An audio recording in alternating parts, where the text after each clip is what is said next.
जैसा कि हम इग्निशन सिस्टम में पिछले वीडियो में आप लोगों को बतलाए थे इलेक्ट्रॉनिक्स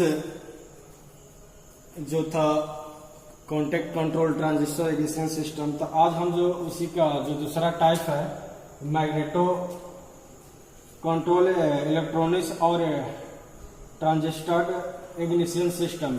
तो इस सिस्टम में से देखा गया कि जैसे कि उस सिस्टम से तो आपका इलेक्ट्रॉनिक्स हो गया, ये जो है मैग्नेटिक है, इसमें जो है आपका मैग्नेट का इस्तेमाल किया गया है।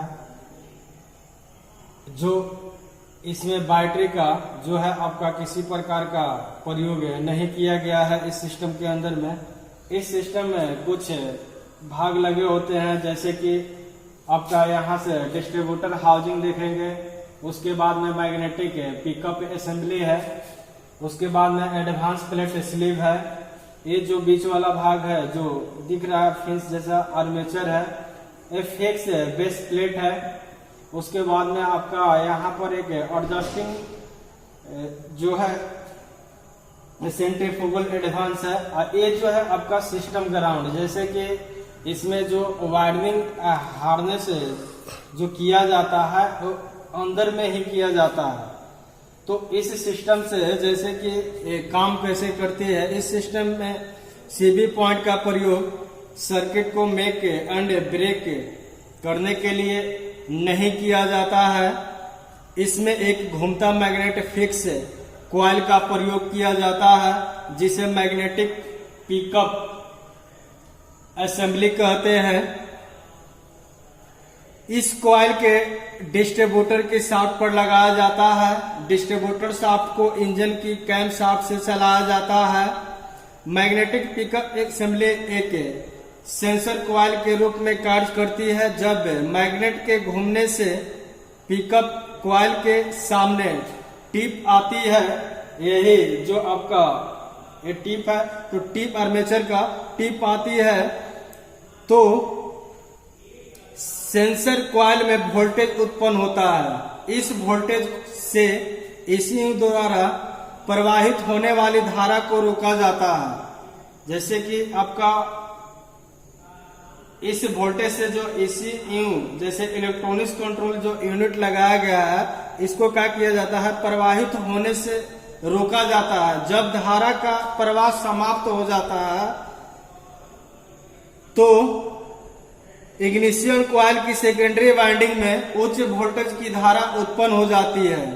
इस सिस्टम में प्रयुक्त डिस्ट्रीब्यूटर के खुले भागों को, जैसे कि यहाँ पर हम दिखाए हैं, तो डिस्ट्रीब्यूटर कैप रोटर आदि के माध्यम से स्पार्क प्लग तक पहुंचाया जाता है।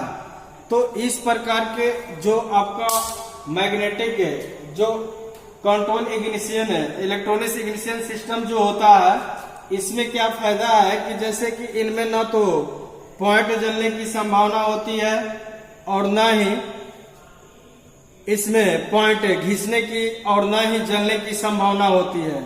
और प्राइमरी सर्किट में बहुत कम धारा से काम भी ये चल जाता है। इससे पेट्रोल की क्या होती है, जो कम खर्च होती है। इंजन की दक्षता इसके प्रयोग से 100% क्या होती है, प्राप्त होती है।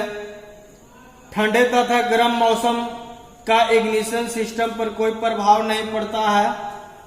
लंबे समय में यह सिस्टम सस्ती सिद्ध होती है। इनके अनुसरण की आवश्यकता नहीं होती है, जैसे कि आपका देखे जो रेक की आवश्यकता इस सिस्टम के अंदर में बहुत कम होती है। जो घिसने वाले जैसे जो भाग होते हैं वो सीबी पॉइंट होते हैं। तो इसमें जो है सीबी पॉइंट के स्थान पर हम क्या लगाया है, मैग्नेटिक पिकअप असेंबली। ये क्या करेगा, वही आपको इस सिस्टम के धारा को प्रवाह को क्या करेगा, आपका रोकेगा। और जैसे ही रुकता है और सेकेंडरी को प्राप्त होता है, सेकेंडरी के माध्यम से स्पार्क प्लग को प्राप्त होता है, जिससे इंजन के फायरिंग ऑर्डर के अनुसार आपका जो है स्पार्किंग होता है और इंजन को शक्ति प्राप्त होता है। तो इस प्रकार के सिस्टम को, जैसे कि आपका जो है इलेक्ट्रॉनिक्स के अंतर्गत रखा गया है। इसमें भी आपका जो है सेंसर का प्रयोग किया जाता है, जो ECU के माध्यम से जो कंट्रोलिंग और जो आपका प्राइमरी से सेकेंडरी को जो वोल्टेज, उच्च वोल्टेज की धारा जो दी जाती है स्पार्क प्लग तक, वही कंट्रोल करता है। तो आज के वीडियो में इतना ही। नेक्स्ट आप लोगों को बतलाएंगे हॉल इफेक्ट सेंसर के बारे में। तब तक के लिए धन्यवाद।